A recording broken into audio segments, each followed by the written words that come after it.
As a game master, do you ever feel like a loser, where all your GMing skills are not as good as you think they are? That all of your players and friends really dislike your company and don't really want to spend time with you? If you think this is relatable or you are feeling this way, then you might be suffering from imposter syndrome as a game master. But how do you deal with imposter syndrome as a game master? Well, I'm glad you clicked onto this video.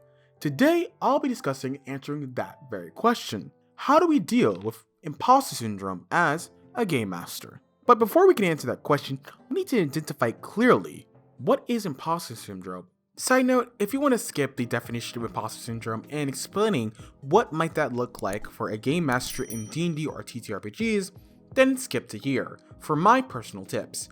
Otherwise, imposter syndrome involves feelings of self-doubt and personal competence that persist despite all of your successes. In short, you think you fooled others into believing you are someone or something you aren't. So who might this affect?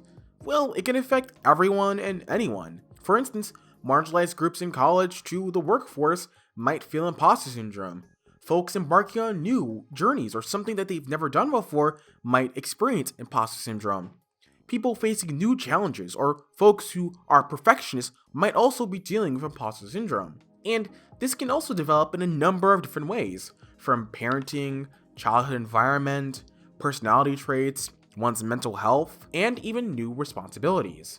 So there are a number of reasons imposter syndrome can, develop. And imposter syndrome can formulate in a lot of different ways for a game master. Maybe one reason is that you have no confidence that your players are enjoying your game session. 2. You maybe doubt what you create as a game master. Maybe it's the encounters you make, the maps, NPCs, whatever it is. When you make this content, you feel like it's silly, ridiculous, or just not something you want in your game. 3. You're uncertain that your players are having any bit of fun. 4. Your feelings of inadequacy are stopping you from having fun. They make you hesitant on making judgment calls, talking to players, or even doing game prep. 5. You compare your skills to game masters who are especially popular, like Matt Mercer for some reason. It could be any of those feelings or more. Generally, imposter syndrome is a crappy feeling that makes our GMing feel inadequate, and certainly doesn't make for a fun time at the table, virtual or otherwise. First, if you are feeling any of this way, hear me out. I have to ask you a couple of questions, and I want you to answer me honestly, either A, to yourself, or maybe down below in the comment section. First, are your players having fun? Is it an enjoyable time and is also a safe time at your table? Are you having fun? And answer why to both of those. If you have answered yes to both of these questions, regardless of anything and everything at your TTRPG, no matter what system you are playing, you are enough. You're an awesome game master, facilitator, keeper, dungeon master, or whatever term you prefer. Fun is paramount and likely the only thing everyone should have in a TTRPG. Everything else is null. But what if you said no?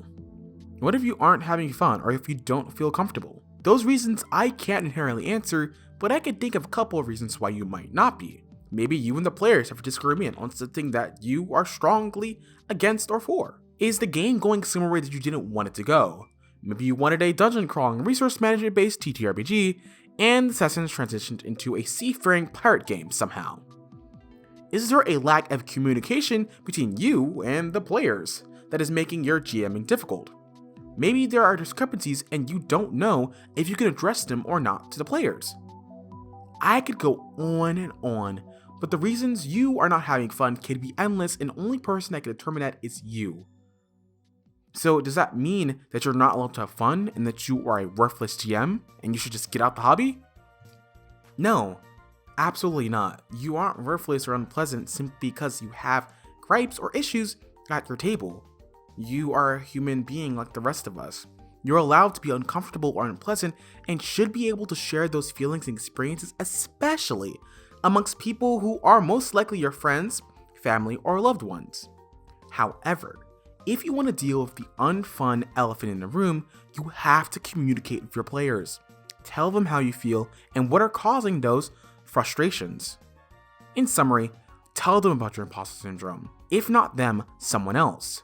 holding on to these feelings will make them fester, but by being heartfelt, that is a start to something great. Because as a weird black nerd PNG on the internet, I cannot convince you of truly anything. While I can provide you with information, personal anecdotes, and telling you to communicate with your players and or the game master, it's all up to you to make that decision. And I understand that imposter syndrome sucks. I'm dealing with it. I have dealt with it, and I will continue to deal with it. But you have to take the information I provide and make the decision for you. And hopefully that looks like chatting to your players about how you feel and the struggles you're dealing with. So to conclude, let me share a secret with you as a GM. I was a crappy D&D 5e GM when I first started. Those game sessions were in all purposes entirely mediocre. Unnecessary encounters, accidentally giving overpowered items like a +1 sword to a level 4 fighter, and just generally newbie behavior such as not knowing the rules and not being able to make judgment calls very fast. And I felt pretty bad about it. Despite all that, my players showed up. They kicked ass, investigated lost jungles, made stupid jokes, and generally cared about the game and NPCs. And while the game fizzled out due to scheduling issues, it was awesome. And from there, I continue to get better. I've ran new systems, I've created new games, and I have this channel in part because of all the mistakes I've made as a GM and player. And I'll be honest, I don't think that feeling of being an imposter will ever truly go away, because those are things you have to constantly deal with as game rules change, your style changes, and just you as a person change. And that's the same case for me. Sometimes I do feel, well, like an imposter, like the things I run aren't as good. But you want to know what is also in my mind? Joy. The fun and memories I've made playing and running goofy, epic, heroic, and horrific adventures, one-shots, and experiences. And despite all of that, I'm a game master, imposter, and all. So next time, if you're struggling with imposter syndrome, know that you aren't the only one, and you aren't alone in this. A lot of other game masters, past and continuing, will deal with this, and that a good start is to share your issues with others. Because if everyone is showing up at your table willing and wanting to listen to you help tell tales and wondrous stories, they can and should support you with your personal life when they can. I'm your average everyday queer host, Blurdy Disposition. Hope you all have an awesome day. Ciao!